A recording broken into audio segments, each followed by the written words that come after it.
বিরোধী দলে নির্বাচনী প্রচারে শাসক দল কর্তৃক বাধা সৃষ্টি করার একাধিক অভিযোগ নিয়ে উত্তর ত্রিপুরা জেলা শাসকের দ্বারস্থ হন ইন্ডিয়া জোটের প্রতিনিধিগণ।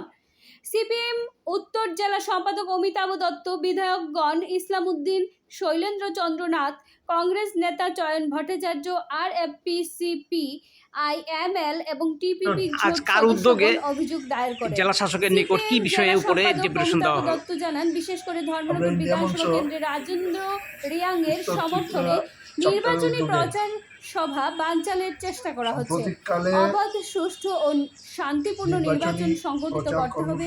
ভোটারদের নাগরিক নিরাপত্তা সুনিশ্চিত করতে হবে। সাংবিধানিক অধিকার সুরক্ষিত করতে হবে।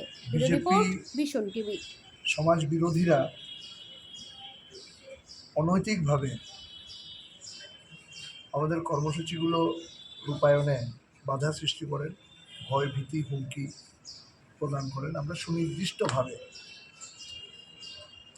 আজকে chief election commissioner of India new Delhi, তার কাছে আমরা অভিযোগ দায়ের করেছি। নির্বাচন কমিশনের ঘোষণা হচ্ছে জিরো ভায়োলেন্স ইলেকশন, অথচ আমরা দেখছি প্রতিদিন রাজ্যে গণতন্ত্র আক্রান্ত হচ্ছে।